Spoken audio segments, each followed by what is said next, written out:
Hey, good morning. Welcome to Resource Prepping. I'm your host, Greg. A little upset right now, so I'm going to try and make it brief and direct. Anthony Blinken and this State Department are complete idiots. Total and complete idiots that are initiating the sequence to start World War III. Nato, Stoltenberg, the head of Nato, originally said no to Poland sending jets because it would be basically considered an act of war by Russia, and he didn't want to do that. Plus, Ukraine already has fighter jets that they're not putting up in the air. He already said no to the no-fly zone, which is being considered again by the Secretary of State, Anthony Blinken. Anthony Blinken just said, yes, it is okay for Poland to send MiG jets to Ukraine. Putin immediately came back and said whatever country sends that type of weaponry into Ukraine, aids Ukraine, will be considered an act of war. Poland is a member of NATO, and under Article 5, if one country is attacked, NATO country is attacked, we're all attacked. Oh, that's World War III in my book. That's World War III in Putin's book. Now, if that doesn't tick you off, how about these little bit of tidbit news flashes that should send you over the top like it has me? We are now under negotiations with Maduro, the dictator, the brutal dictator in Venezuela, to negotiate lifting sanctions off of him so he can export oil to us. So now we're considering World War III. We're still importing oil from Russia, financing the war in Ukraine. And now we are going to buy oil from Venezuela, financing another brutal dictator so we can get oil from them, but we're not allowed to drill. This guy's got to go. And these people in the Senate and Congress had better wake up. Now, if that isn't enough to get you going, how about this one? We have enlisted Russia and China to negotiate on our behalf, representing the United States, talks with Iran to come back to the table for the nuclear arms deal.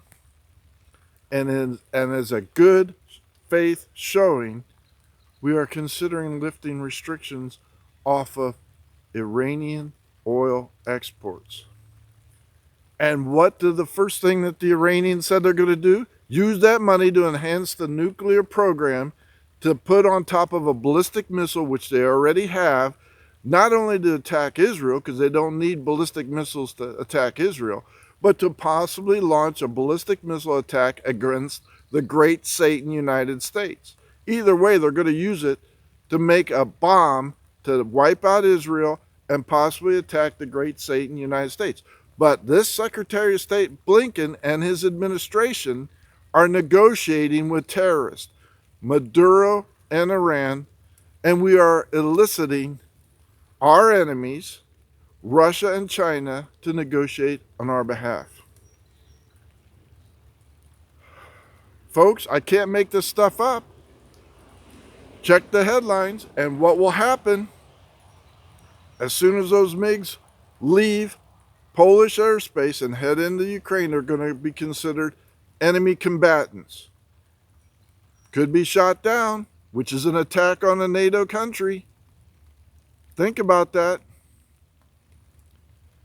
So by Title V, if Poland is flying aircraft from their airspace and enter Ukrainian airspace and are shot down by a Soviet MiG with Polish pilots, I don't know if they'll be Polish pilots, but say they are, that could be considered an attack on a NATO country, and that's the start of World War III. And then buying oil from Maduro would finance his dictatorship, starving his population, literally starving them to death. But this administration is willing to negotiate with these people. You can't make this stuff up. I'm so pissed right now. So all I'm doing is continuing my preps, trying to become more self-sufficient, because these people are going to get us into war. And then that idiot, Senator Rob Portman of Ukrainian heritage is saying we all are Ukrainians and we all should be fighting Russia. Well, I agree with the sentiment. We should not be tolerating Russia. But this guy is a loose cannon. He is a rhino Republican, and he voted to impeach Trump the second time around. That's why he's not running for re-election, so he should be shutting his mouth. Thank you for liking and subscribing. Yesterday was 70, today's 40 with rain turning into snow. Greg out.